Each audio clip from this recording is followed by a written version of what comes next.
قانون بیان فرمایا ہے۔ ایک مرد کو بیوی کے ساتھ اور ایک بیوی کو شوہر کے ساتھ کس طریقے سے زندگی گزارنی چاہیے، اسلام اس کو بہت شارٹ، بہت مختصر الفاظ میں بیان کرتا ہے۔ لیکن اگر ہزاروں کتابیں میاں بیوی کے حقوق پر لکھی جائیں تو قرآن کی آیہ کریمہ کا یہ حصہ بھاری پڑ جائے گا اور وہ کتابیں ہلکی ہو جائے گی۔ میرا اللہ قرآن میں ارشاد فرماتا ہے ہن لباس لکم وانتم لباس لہن، مرد عورتوں کے لیے لباس ہے اور عورتیں اپنے شوہر کا لباس ہے۔ مرد اور عورت دونوں ایک دوسرے کا لباس ہے۔ لباس کا مطلب کیا ہوتا ہے؟ لباس کہتے ہیں، دیکھیے کس کے بدن میں پھوڑی ہے، کس کے بدن میں پھنسی ہے، کس کے بدن میں سفید داغ ہے، کس کے بدن میں کیا ہے، اس وقت پتہ چلتا ہے جب وہ ننگا ہوتا ہے۔ اگر اس پر لباس ڈال دیا جائے تو سینکڑوں پھوڑیاں بھی ہو تو لباس اس کو چھپا لیتا ہے اور انسان خوبصورت نظر آتا ہے۔ لباس کے بغیر انسان کی خوبصورتی ممکن ہے ہی نہیں۔ قرآن کہتا ہے شوہر وہ ہے جو بیوی کا لباس ہے اور بیوی وہ ہے جو شوہر کا لباس ہے۔ تو لباس کا مطلب کیا؟ وفادار بیوی اسے کہتے ہیں جو اپنے شوہر کے سارے عیبوں کو چھپا لیتی ہے، اور وفادار شوہر اس کو کہتے ہیں جو اپنی بیوی کے سارے عیبوں کو چھپا لیتا ہے۔ جو شوہر اپنی بیوی کے عیب بیان کرے وہ کامل شوہر یا وفادار شوہر کہلانے کا حقدار نہیں، اور جو بیوی اپنے شوہر کے عیب بیان کرے وہ بھی بیوی وفادار کہلانے کی قابل نہیں۔ میرے پیارے آقا صلی اللہ علیہ وسلم کے پیارے دیوانوں، اسلام میں میاں بیوی کا رشتہ ایک رسمی رشتہ نہیں ہے۔ اسلام میں میاں بیوی کا تصور صرف نفس کی تسکین یا شہوت پرستی کے لیے نہیں ہے، بلکہ اسلام میں میاں بیوی کا رشتہ اتنا مقدس رشتہ ہے کہ اللہ اکبر، سارے رشتے زمین پر آنے کے بعد وجود میں آئے ہیں۔ انسان کو ماں کا رشتہ کتنا مقدس رشتہ ہے ماں کا، لیکن ماں کا رشتہ بھی زمین کے اوپر ہے، باپ کا رشتہ بھی زمین کے اوپر ہے، بھائی اور بہنوں کا رشتہ بھی زمین کے اوپر ہے، لیکن میاں بیوی کا رشتہ اللہ نے سب سے پہلے جنت میں قائم فرمایا ہے۔ حضرت آدم علیہ السلام بحیثیت شوہر اور حضرت حوا بحیثیت بیوی، میرے اللہ نے دونوں کا نکاح جنت میں کرا کر کے یہ بتا دیا کہ میاں بیوی کا رشتہ کتنا مقدس رشتہ ہے۔ میرے پیارے آقا صلی اللہ علیہ وسلم کے پیارے دیوانوں، وقت بھی ہمارے پاس مختصر ہے۔ میں آج یہ بتانا چاہوں گا کہ ایک شوہر اپنی بیوی کے ساتھ کیسے رہے اور بیوی اپنے شوہر کے ساتھ کیسے رہے، تاکہ ہمارے نوجوانوں کو پتا چلے۔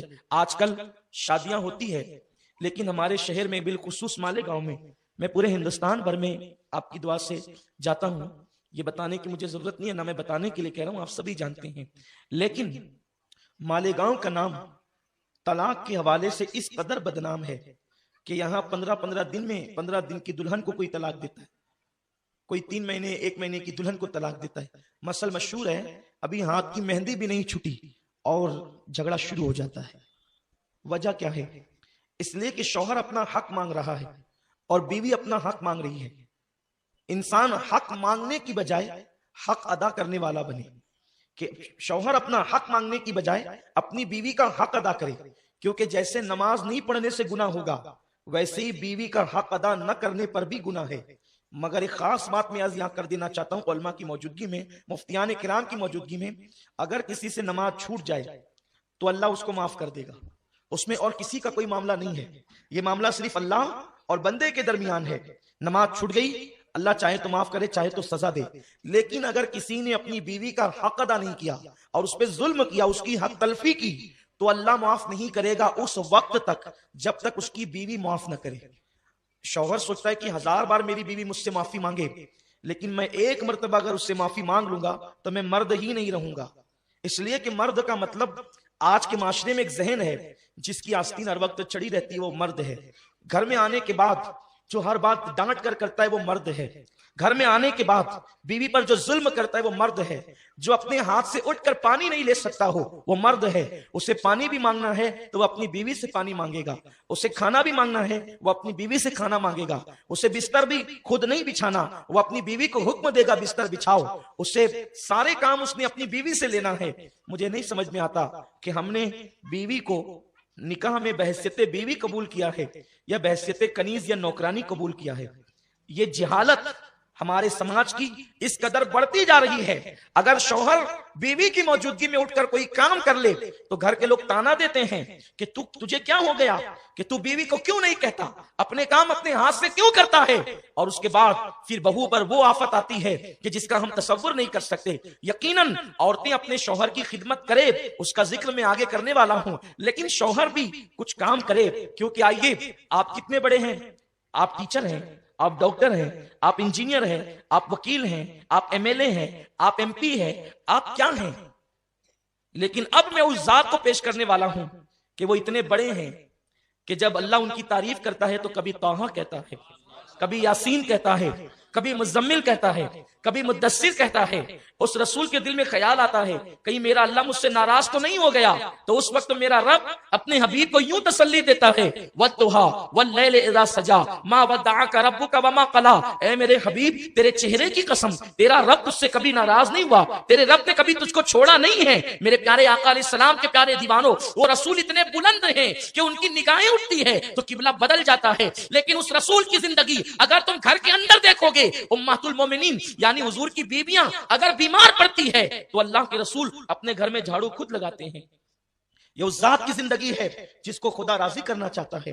وَلَسَوْفَ يُعْطِيكَ رَبُّكَ فَتَرْضَىٰ، یہ اس رسول کی زندگی ہے، اپنے گھر میں جھاڑو خود لگاتے ہیں۔ بکریوں کا چارہ اللہ کے حبیب اپنے کاندھوں پہ لاد کر خود لاتے ہیں۔ اللہ کے حبیب صلی اللہ علیہ وسلم کی شان کریمی یہ ہے کہ حضور علیہ السلام کی بیویوں میں سب سے چھوٹی عمر میں جو بیوی تھی میرے رسول کی، وہ ام المومنین اما جان عائشہ صدیقہ تھی۔ جب نئی نئی شادی ہو کر کے آئی تو کم عمری میں ان کو آٹا گوندنا نہیں آتا تھا۔ ظاہر سی بات ہے، نوی نویلی دلہن ہوتی ہے تو بہت سارے کام وہ نہیں جانتی ہے، ہمارے ہاں بھی ہوتا ہے کہ وہ نہیں جانتی ہے، لیکن نہیں جانتی ہے تو ہمارے ہاں پنچایت بیٹھتی ہے، ہمارے یہاں میٹنگیں بیٹھتی ہے، ہنسنے کی بالکل کوئی بات نہیں ہے۔ یہ آپ کے معاشرے کی رودات میں آپ کو سنا رہا ہوں، اگر گھر کے اندر نئی نویلی دلہن کو کام کرنا نہ آئے تو ہمارے یہاں پورے محلے میں اعلان ہوتا ہے وہ فلاں کی بہو، وہ فلاں کی بیوی، وہ فلاں کی بیٹی کو تو کچھ آتا ہی نہیں۔ لیکن یہ عمر کے تقاضے ہوتے ہیں، گھروں کے تقاضے ہوتے ہیں۔ حضور علیہ السلام کی بیوی میری اور آپ کی امی جان، اور وہ بھی وہ ہماری امی جان، ہماری ماؤں کی عظمت جس کے قدموں پہ قربان، جس کے بستر پہ قرآن نازل ہوتا ہے، جس کے بستر پہ اللہ قرآن نازل فرماتا ہے، وہ رسول کی مقدس جسے امام اہل سنت نے محبوب رب العالمین لکھا ہے، وہ ام المومنین چھوٹی سی عمر ہے، شادی ہو کر آئی ہے اور ابھی آپ کو آٹا گوننا نہیں آتا، تو پتا ہے اس وقت میرے رسول اپنی بیوی کو آٹا گون کر کے خود دیا کرتے تھے۔ آپ آٹا گون کر کے دیتے اور ام المومنین کھانا پکاتی۔ آپ غور فرمائیں، کیا حضور علیہ السلام کی یہ زندگی ہمیں نہیں بتاتی کہ اگر بیوی تنہا ہو تو ہم اس کے کاموں میں اس کے ہاتھ بٹائیں یا اس کی مدد کریں؟ وہ بیمار ہو، امہات المومنین بیمار ہوتی تو حضور علیہ السلام پانی کا انتظام خود فرماتے، ان لوگوں کے حصے کا کام خود کرتے۔ لیکن آج سماج میں یہ ساری چیزیں جو ہے وہ عیب کی نظر سے دیکھی جاتی ہے۔ عورت کا مطلب یہ کہ وہ مظلوم ہے، وہ کنیز ہے، عورت کا مطلب یہ وہ پیر کی جوتی ہے، اس لیے مرد عورتوں سے دور، عورتیں مردوں سے دور، اور گھر کے اندر ایک جہنم کی آگ جل گئی ہے۔ نہ شوہر کے دل میں بیوی کی وہ محبت رہی، نہ بیوی کے دل میں وہ شوہر کی محبت رہی۔ مسلمانوں، اپنا مذہب یہ ہے، ہم بیوی کو ٹیشو کے طور پہ استعمال نہیں کرتے، ہم بیوی کو اپنے محبوب کی حیثیت سے رکھتے ہیں۔ اور اپنا مذہب تو کتنا حسین ہے کہ بیوی زندہ ہوتی ہے تو ہم بیوی کے نام پر شہر بساتے ہیں، سمرقند اور بخارا کی طرح، اور بیوی مر جاتی ہے تو اس کی محبت میں ہم تاج محل بناتے ہیں۔ ہم وہ لوگ ہیں، زندہ ہے تو شہر بساتے ہیں اور مر جائے تو تاج محل بناتے ہیں۔ یہ محبتوں کا عالم تھا، یہ پیار کا عالم تھا، لیکن جب تک مسلمان حضور علیہ السلام کی سنت مبارکہ پر عمل کرتے ہوئے بیوی کے ساتھ زندگی گزارتا تھا تو جیتے جی شہر بستے، مرنے کے بعد محل بنتے۔ لیکن جب سے اس مسلمان نے سیریل اور فلموں کے ذریعے سے بیوی کے ساتھ زندگی گزارنے کا طریقہ سیکھا ہے تو آج عورتیں مشکوک ہو کر کے رہی ہے۔ عورتوں کا اعتماد شوہر پر نہیں، شوہر کا اعتماد بیوی پر نہیں۔ آپ جانتے ہیں اللہ کے رسول صلی اللہ علیہ وسلم فرماتے ہیں شوہر پر بیوی کا حق یہ ہے کہ شوہر جو لقمہ کھائے وہ اپنی بیوی کو کھلائے، جس قیمت کا لباس شوہر پہنے اسی قیمت کا لباس اپنی بیوی کو پہنائے۔ یہاں تو حال یہ ہے جب جینس خریدنے جائیں گے تو 2-2 ہزار کی اپنے لیے خریدیں گے، اور اگر بیوی 500 روپے کپڑوں کے لیے مانگے تو جب تک کہ ماریں گے نہیں، جب تک جھگڑا نہیں کریں گے اس وقت تک کہ اس کو دیں گے نہیں۔ میرے پیارے آقا صلی اللہ علیہ وسلم کے دیوانوں، آپ نے بکریاں خرید کر نہیں لائے، آپ بیوی بنا کر کے لائے ہیں، اور بیوی کے ساتھ حسن سلوک ہونا چاہیے۔ اگر آپ پورے دن کے اندر تسبیح لاتے ہو یا آپ لمبی داڑیاں کر لیں یا آپ تہجد گزار بن جائیں، میرے رسول نے فرمایا تم میں کا کوئی اس وقت تک بہتر ہو نہیں سکتا جب تک وہ اپنی بیوی کے ساتھ بہتر نہ ہو۔ آقا ارشاد فرماتے ہیں کہ میں تم سب میں بہتر ہوں اس لیے کہ میں اپنے گھر والوں کے ساتھ اچھا ہوں۔ میرے آقا صلی اللہ علیہ وسلم کے دیوانوں، اسٹیج پر تو سبھی اچھے نظر آتے ہیں، گلی میں تو سبھی اچھے نظر آتے ہیں، ذرا گھر میں کوئی اچھا نظر آئے۔ اللہ اکبر۔ آئیے بزرگوں کا حال عورتوں کے ساتھ کیا تھا۔ ایک مرتبہ ایک صحابی کا ان کی بیوی کے ساتھ جھگڑا ہو گیا۔ دراصل یہ تھا کہ عورتیں جب تک مکے میں تھی بہت دبی دبی رہتی تھی، اس لیے کہ مکے کا ماحول ہی ایسا تھا، ابھی اسلام آیا نہیں تھا، بچیوں کو زندہ دفن کیا جاتا تھا اور عورتوں کے لیے ہمیشہ آستینیں تنی رہتی تھی، تو زمانے جاہلیت کا بہت اثر مکے پر تھا، تو عورتیں بہت مرعوب ڈری سہمی رہتی تھی۔ لیکن جب ہجرت کر کے عورتیں مدینہ منورہ آئی تو انصار جو حضور علیہ السلام کے صحابی تھے جنہوں نے حضور کی مدد کی تھی، تو ان کی بیویاں کچھ مردوں سے بڑی منہ لگی ہوئی تھی، تو ان کو دیکھ دیکھ کر یہ مہاجر بیویاں بھی اپنے شوہروں سے الجھتی تھی محبت کے ماحول میں۔ تو ایک دن ایک صحابی جو ہے وہ ان کی بیوی سے جھگڑا کر کے یہ کہتے ہیں کہ تیرا منہ بہت چلنے لگا ہے، رک میں تیری شکایت جا کر امیر المومنین حضرت عمر بن خطاب کو کرتا ہوں، تمہارا منہ بہت چلنے لگا ہے۔ گویا کہ اس زمانے میں بیویوں کو مارا نہیں جاتا تھا، آج کل تو ہاتھ کی مہندی بھی نہیں چھٹتی، ہلدی کے نشانات بھی ابھی بدن پر باقی ہوتے ہیں کہ مار ٹھوک شروع ہو جاتی ہے۔ میرے آقا صلی اللہ علیہ وسلم نے ان مردوں پر لعنت فرمائی ہے جو اپنی بیویوں کو مارتے ہیں۔ عورتوں کو مارنا ناجائز و گناہ ہے، اس لیے کہ مرد تیرے ہاتھ دیکھ، اس کا صنف نازک کا بدن دیکھ، سوچ تو صحیح کہاں تیرے ہاتھوں کی سختی، اس کی نزاکتیں۔ اللہ اکبر۔ اسلام کتنا عظیم مذہب ہے۔ میرے آقا علیہ السلام فرماتے ہیں کہ جو اپنی بیویوں کو مارے اللہ اس پہ لعنت فرمائے، اور ان لوگوں پہ حضور نے لعنت فرمائی ہے، عورتوں کو مار نہیں سکتے۔ اور جب مارنے کی بات آئی تو ایک مقام پہ حضور نے مارنے کا حکم دیا، وہ بھی یوں فرمایا کہ پہلے اگر تمہاری بیوی نہیں مانتی تو اسے سمجھاؤ، پہلا اسٹیپ ہے سمجھاؤ۔ کتنے لوگ سمجھاتے ہیں؟ نہیں، اے اور تو سے تو بات ہوتی ہے بیوی کے ساتھ، سب سے آپ کہیں گے، بیوی کو اے کہیں گے۔ یہ حال ہے، کس قدر بگڑیں گے ہم، اور کن کن باتوں کا ذکر، اسے عزت سے تو پکارو، کم سے کم انسان کی حیثیت سے۔ آپ نے کسی بکری کو یا کتے کو کہہ کے پکارنا ہے؟ جو آپ کی شریک حیات ہے، جو آپ کی بائیں پسلی سے پیدا ہوئی ہے، آپ اس کو اے کہہ کے پکارتے ہیں؟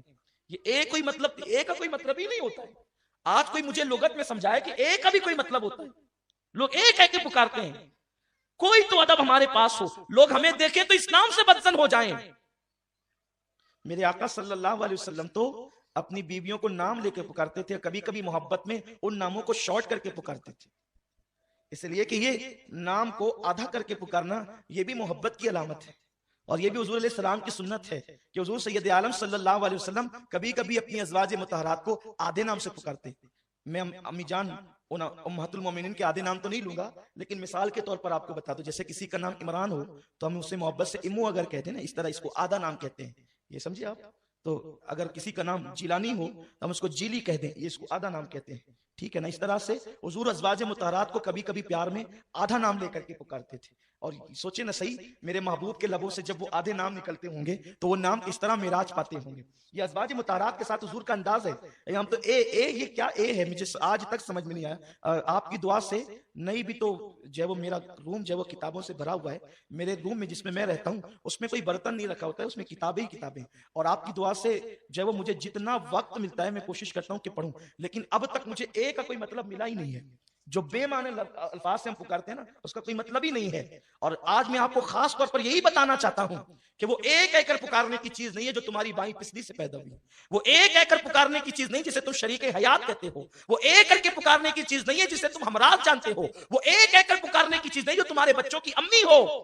اللہ کے حبیب صلی اللہ علیہ وسلم وہ رسول اتنے القاب و احترام سے پکارتے تھے، بلکہ کسی کسی کے تو القابات بھی رکھے۔ خود امی جان عائشہ صدیقہ کا رنگ بڑا خوبصورت تھا تو میرے رسول ان کو حمیرہ بھی کہتے تھے۔ حمیرہ کا مطلب ہوتا ہے وہ سرخ رنگت والی، اس شان سے ان کے نام لیا کرتے تھے میرے رسول۔ تو ایک دن صحابی نے اپنی بیوی کو کہا، جو بیوی منہ چلا رہی تھی، اس کا مطلب یہ ہے کہ جب صحابی کے گھر میں میاں بیوی میں آپس میں جھگڑا ہو سکتا ہے تو صحابی سے زیادہ بڑھ کر کون متقی ہے آج؟ اس کا مطلب میاں بیوی میں جھگڑا سب کے یہاں ہو سکتا ہے، لیکن میاں بیوی کے جھگڑے کی کوئی حیثیت نہیں ہوتی ہے۔ اس کی حیثیت ایک دودھ کی طرح ہوتی ہے، جیسے دودھ کے نیچے آگ لگا دے تو وہ ابل پڑتا ہے، لیکن جیسے ہٹا دیں تو وہ بغیر کسی کے بٹھائے خود بیٹھ جاتا ہے۔ یہی میاں بیوی کے جھگڑے کی حیثیت ہوتی ہے کہ اس کے لیے بھی کسی کو چھڑانا نہیں پڑتا، کسی کو بیچ میں مداخلت نہیں کرنی پڑتی۔ میرے رسول نے فرمایا اگر تمہاری عورتیں تم سے نہ مانے تو پہلے اسے سمجھاؤ، محبت سے سمجھاؤ۔ اور میں نہیں سمجھتا کہ کوئی شوہر اپنی بیوی کو پیار سے سمجھائے وہ نہ مانے۔ ٹھیک ہے، اگر کسی کے مقدر میں کوئی چنچل ہی آ گئی ہے تو پھر میرے رسول نے فرمایا کہ اگر وہ باتوں سے نہ مانے تو تم اس کے ساتھ بات چیت بند کر لو۔ اس پر بھی وہ نہیں مانتی ہے تو میرے آقا فرماتے ہیں پھر اپنے بستر الگ کر لو۔ اور خدا کی قسم یہ اتنا حسین طریقہ ہے، شوہر اگر دن بھر بات نہ کرے تو شام کو بیوی پوچھتی ہے خیریت تو ہے، آج بات نہیں کرتے، تو یہ حال ہے اس کی محبت کا۔ تو جب بستر الگ ہو جائے تو اس پہ تو قیامت ہی ٹوٹ پڑتی ہے۔ تو آقا فرماتے ہیں پہلے سمجھاؤ، نہ مانے تو بات بند کرو، نہ مانے تو بستر الگ کرو، اس کے بعد بھی نہ مانے تو میرے رسول فرماتے ہیں اس کو مارو لیکن ہاتھ سے نہیں، اسے مارو لیکن ڈنڈے سے نہیں، اسے مارو لیکن کسی اوزار سے نہیں۔ میرے رسول نے فرمایا اگر مارنا ہی ہے تو اپنی بیویوں کو اپنی مسواک سے